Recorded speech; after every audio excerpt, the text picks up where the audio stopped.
नमस्कार। आज का मुद्दा में आप सभी का स्वागत है। मैं हूं दीपक मेड़तवाल। प्रोग्राम में हमारे साथ रहने वाले हमारे न्यूज हेड प्रताप राव। तबादले कहें बदली, आमतौर पर लोगों के दिमाग में ये बात बार बार आती रहती है कि क्या ऐसा सिस्टम होता है, कैसे होते हैं तबादले जिनके लिए इतना प्रेशर सरकार पर बनाया जाता है, इतने डिजायर के लिए लोग भटकते फिरते हैं। लेकिन जब एक लिस्ट बाहर निकलती है तो उस लिस्ट को लेकर के कुछ लोगों को तो ठीक ठाक रिजल्ट मिल जाते हैं, वो खुश होते हैं, लेकिन बाकी ज़्यादातर लोग परेशान होते हैं। लेकिन इस बार परेशान होने वाले लोगों में विधायक भी हैं। क्यों? क्योंकि उन्हें भी जनता को जवाब देना पड़ता है। काफ़ी विवाद देखने को मिले पिछले दिनों। राज्य सरकार ने प्रदेश में तबादलों पर लगी रोक जब हटाई और राज्य के कई अधिकारियों और कर्मचारियों को तबादले के साथ उलटफेर किया गया, तो जिन विभागों में बदली की गई उनमें शिक्षा, पुलिस, चिकित्सा, वन, सहकारिता, राजस्व मंडल, पीडब्ल्यूडी और पंचायती राज शामिल हैं। इन सब विभागों से जुड़े जितने मंत्री थे वो सब अचानक से बहुत ज़्यादा बिजी हो गए, यहाँ तक कि कुछ तो उसके बाद गायब भी हो गए। क्या था ये पूरा का पूरा एक गहमा गहमी किस तरीके से चली तबादलों को लेकर, बदली को लेकर के, इसी पर आज हम चर्चा करने जा रहे हैं। शुरुआत करते हैं इस खास रिपोर्ट से। पिछले दिनों राज्य सरकार तबादलों के मामले से जूझती नजर आई और कर्मचारियों की स्थानांतरण सूचियां जारी की गई। शिक्षा विभाग में 8,000 शिक्षकों के तबादले के साथ बड़ा उलटफेर किया गया। वहीं तृतीय श्रेणी शिक्षकों के तबादले नई भर्तियों के बाद करने का वादा भी किया गया। चिकित्सा विभाग में भी 4,000 से ज्यादा तबादले किए गए। वहीं सरकार ने पुलिस, चिकित्सा, वन विभाग, सहकारिता, राजस्व मंडल, पीडब्ल्यूडी, पंचायती राज विभाग में भी हजारों की तादाद में इधर से इधर लोग किए गए। 67 अधिशासी अभियंताओं के तबादले किए गए। चिकित्सा एवं स्वास्थ्य विभाग में 600 डॉक्टर्स के अलावा 3500 एएनएम कंपाउंडर्स और नर्सों के तबादले किए गए। सहकारिता में करीब 500, महिला एवं बाल विकास में 300, पुलिस में 171 निरीक्षकों के तबादले हुए। वन विभाग में राज्य वन सेवा के 46 अधिकारियों, 62 क्षेत्रीय वन अधिकारियों और 45 वनपाल के अलावा 27 कैटल गार्ड और वृक्ष पालकों के तबादले हुए। ग्रामीण विकास एवं पंचायती राज विभाग ने 77 विकास अधिकारियों के भी तबादले किए। पीडब्ल्यूडी में 189 इंजीनियरों की बदली की गई। इनमें 2 एसई, 67 एक्सीएन तथा 120 एईएन शामिल हैं। राजस्व मंडल प्रशासन ने 303 तहसीलदारों व 28 उप पंजीयकों के तबादले किए थे और 144 नायब तहसीलदार भी इधर उधर किए गए। टीआरए, डीआरए तथा आईआरए का भी तबादला किया गया है। मंडल प्रशासन ने पटवारियों की तबादला सूची तैयार कर उनको भी इधर उधर कर दिया गया। सरकार ने आवेदनों की छटनी की और कुल मिलाकर 20,000 कर्मचारी और अधिकारियों की बदली की गई। कुछ अपनी पसंद की जगह को पाकर खुश हुए और संतुष्ट दिखे, लेकिन कुछ ने अपनी नाराजगी जाहिर की और उनके नेताओं के पास शिकायत लेकर पहुंचे और इसके साथ ही हुए तबादलों का विरोध भी किया गया। इन तबादलों को लेकर सरकार में बवंडर सा मच गया। सत्ता पक्ष के ही विधायक, जनप्रतिनिधि आरोप प्रत्यारोप लगा रहे हैं और इसकी धमक दिल्ली तक पहुंच गई है। और हालात ये है कि कई मंत्रियों को अपनी कुर्सी का डर सताने लगा है। Bureau report, HBC news. तबादलों को लेकर के जिस तरीके का माहौल बना है, ऐसा पहली बार नहीं है। जब जब तबादलों की एक बारी आती है, अचानक से यही गहमा गहमी देखने को मिलती है। प्रताप जी, तबादले कह सकते हैं कि सरकारी सेवा में अगर हैं तो तबादलों से तो उनका वास्ता पड़ेगा ही, लेकिन क्यों इतना इंतजार किया जाता है तबादलों का? और जैसे तबादलों पर से रोक हटती है, अचानक से मंत्रियों को, उनसे कांटेक्ट करने वालों के, विधायकों से मिलने वालों की संख्या एकदम से बढ़ जाती है। क्या है ये पूरा खेल? कहते हैं दीपक जी, राजस्थान में लंबे समय से और कोई उद्योग नहीं पनप रहा, लेकिन ये मौसमी उद्योग तबादलों का ज़बरदस्त फल फूल रहा है। और ये जानबूझकर कुछ समय के लिए होता है ये उद्योग, और इस उद्यम में बड़े बड़े हाथ साफ होते हैं, बड़ी बड़ी लिस्ट आती है। सरकार को चूना लगता तो है ही, लेकिन कर्मचारियों को भी लंबा चौड़ा चूना लगता है। और जो उद्योगपति हैं इसके और उनकी जो चेन है बीच के दलालों की, वो ज़बरदस्त मालामाल हो जाती है। इसलिए जब जब ज़रूरत पड़ती है किसी बड़ी पूंजी की, तो तबादला उद्योग का मौसम नज़र आ जाता है। कुल मिलाकर लंबे समय से राजस्थान में ये बात चलती आ रही है। राजस्थान नहीं, पूरे भारत में अभी तक तबादलों को लेके कोई नीति नहीं है। आखिर में किसी भी कंपनी में कोई आदमी ज्वाइन करता है तो उसे पता होता है कि उसे दिया जाता है, उसकी एक रूल बुक दी जाती है, उसमें अपॉइंटमेंट लेटर के साथ दिया जाता है कि ऑर्गेनाइजेशन की ज़रूरतों के चलते कहीं भी उसका जहाँ जहाँ ऑर्गेनाइजेशन को ज़रूरत है वहाँ तबादला किया जा सकता है। एक दूसरा ये कि जो एक मानवतावादी दृष्टिकोण हर ऑर्गेनाइजेशन में होता है, वो ये है कि कर्मचारी की परिस्थिति को देखकर भी उसे कहीं ना कहीं उसकी इच्छित जगह पे समायोजित कर दिया जाता है। दो ऐसे एक प्रिंसिपल हैं, दो सिद्धांत हैं जिनके आधार पे पूरा का पूरा तबादले की नीति तैयार होती है। लेकिन यहाँ ये देखा गया है कि ऑर्गेनाइजेशन की जरूरत तो बिल्कुल उड़ा दी गई है, और कर्मचारी की परिस्थितियों की बात करें तो वो बड़ी हवाई होती है, वो क्रिएट की जाती है। यहाँ केवल अगर किसी की इच्छा है तो वो नेताओं की इच्छा, उनकी डिजायर पर होता है। मैं विधायक हूँ सत्ताधारी दल का और मैं चाहता हूँ कि ये कर्मचारी यहाँ पहुँचा दिए जाएं। यानी कि पूरी की पूरी तरह से संविधान का उल्लंघन। हम जिस संविधान के आधार पर सरकारी कर्मचारियों को नियुक्त करते हैं, ऐसा लगता है कि विधायकों के, मंत्रियों के या नेताओं के गुलाम हम नियुक्त करते हैं। उनके ही आदेश पर, उनकी ही इच्छा पर कोई कर्मचारी किसी जगह पर रह सकता है, ये इस तबादला डिजायर से तय होता है।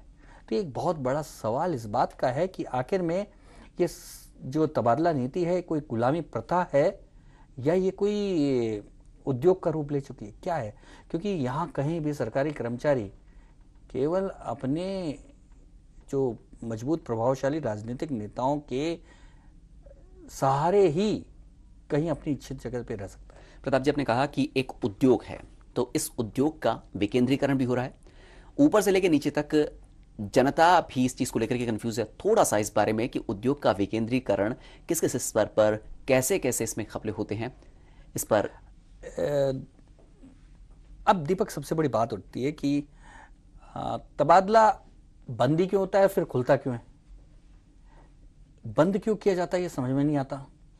एक ऐसी सामान्य एक जो ऑर्गेनाइजेशन की एक प्रक्रिया है, किसी भी संगठन की, किसी भी संस्था की, किसी भी विभाग की एक ऐसी प्रक्रिया होनी चाहिए, जब संस्था को जिस आदमी की जरूरत हो, जहां आदमी की जरूरत हो, वहां उस हिसाब से उन आदमियों को समायोजित कर लिया जाए।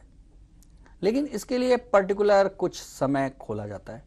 आखिर में इसके पीछे क्या, माने कौन सा बहुत बड़ा सिद्धांत है? तो कहा यह जाता है कि नहीं नहीं, सारे कर्मचारी जो है वो इसी काम में लगे रहते हैं और इसलिए एक समय बंद कर दिया जाना चाहिए, फिर खोल दिया जाना चाहिए।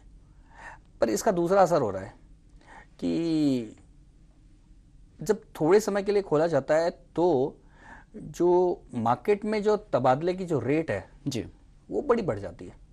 अगर खुला रहता है तो क्योंकि सुलभ है इसलिए उसकी रेट डाउन रहती है।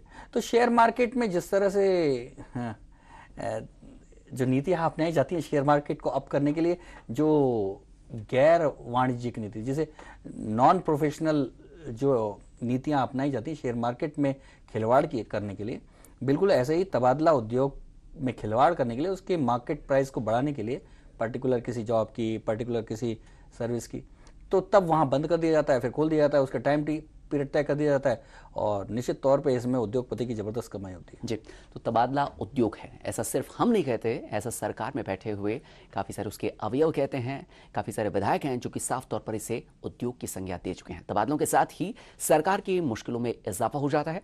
मुख्यमंत्री अशोक गहलोत के खिलाफ पहले से ही कुछ विधायकों ने मोर्चा खोल रखा था, लेकिन तबादलों के बाद काफ़ी सारे विधायक सरकार के खिलाफ खड़े हो गए और इन विधायकों का बस यही कहना है कि तबादलों में जम करके खालमेल हुई है।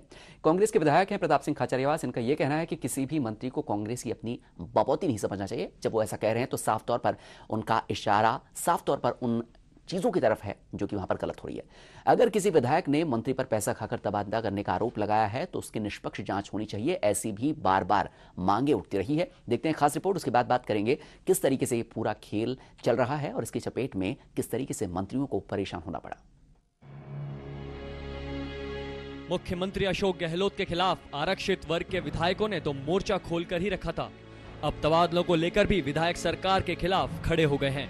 कांग्रेस विधायक प्रताप सिंह खाचरियावास का कहना है कि किसी भी मंत्री को कांग्रेस को अपनी बापोती नहीं समझना चाहिए। यदि किसी विधायक ने मंत्री पर पैसा खाकर तबादले का आरोप लगाया है तो उसकी निष्पक्ष जांच होनी चाहिए। मुख्यमंत्री अशोक गहलोत एक के बाद एक मुसीबत में फंसते ही जा रहे हैं। अब तबादलों को लेकर पार्टी के विधायक खुलकर सरकार के खिलाफ बगावत पर उतर आए हैं। उनमें से अधिकांश का कहना है कि मंत्री विधायकों की सुनते ही नहीं हैं। जब मुख्यमंत्री आम आदमी से मिल सकते हैं तो मंत्री से क्यों नहीं? तबादलों को लेकर विधायक ही नहीं, राज्य मंत्री तथा कैबिनेट मंत्रियों में भी खासी नाराजगी है। यहां तक पंचायत राज मंत्री के घर तो कांग्रेसी विधायकों ने तोड़फोड़ तक कर दी थी। कहीं भी ट्रांसफर एक भी गलत हुआ है, उन मंत्रियों को तैयार रहना चाहिए जवाब देने के लिए। जवाब लेना भी आता है, इलाज करना भी आता है। और राजनीति किसी की मेहरबानी से राजनीति नहीं है और किसी मंत्री की मेहरबानी भी नहीं है, इसलिए उस मंत्री को गलतफहमी में नहीं रहना चाहिए। कांग्रेस किसी की बपौती नहीं है। कांग्रेस पार्टी आजादी से पहले इस देश के उन महात्मा गांधी, जवाहरलाल नेहरू और उन लोगों ने बनाई जिनका इस देश में इतिहास रहा है। जब मुख्यमंत्री जी ही सबसे मिलते हैं तो मंत्री क्यों नहीं मिलते? मिलना चाहिए उनको, और नहीं मिलते हैं तो बहुत खराब आदत है। अब एक तरफ तो ये अपने आप को जनता का ट्रस्टी कहते हैं और दूसरी तरफ उन जनता से वो मिले नहीं। राजा महाराजा थोड़ी बन गए। राजा महाराजा की तरह से बिहेव करे तो ये लोकतंत्र में अच्छा नहीं है भैया।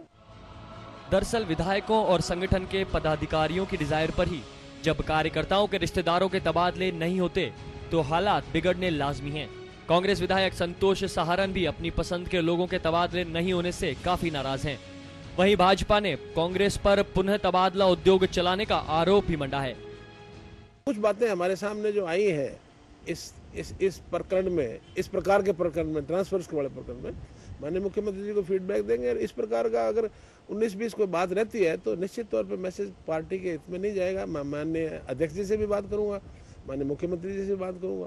कांग्रेस का राज जब भी राजस्थान में आया है तो तबादलों के माध्यम से भ्रष्टाचार तो हर बार होता ही है। कांग्रेस के एमएलए वहाँ मालवीय साहब के गए, उन्होंने रेट भी खोल दी कि 3 लाख रुपए लेते हैं, 2 लाख रुपए लेते हैं, तो इससे ज़्यादा अब क्या पराकाष्ठा होगी। अब गहलोत साहब गांधीवादी बनते हैं, उनको इस पर अंकुश लगाना चाहिए। तबादलों को लेकर मंत्रियों पर कांग्रेस के विधायक ही खुलेआम पैसा खाने का आरोप लगा रहे हैं। ऐसे में मुख्यमंत्री अशोक गहलोत को इन आरोपों की निष्पक्ष जांच करानी चाहिए, नहीं तो विपक्ष इस मुद्दे पर पूरी सरकार को कटघरे में खड़ा करेगा और मंत्रियों की बोलती ही बंद हो जाएगी। जयपुर से एचबीसी न्यूज के लिए नीरज मेहरा की रिपोर्ट।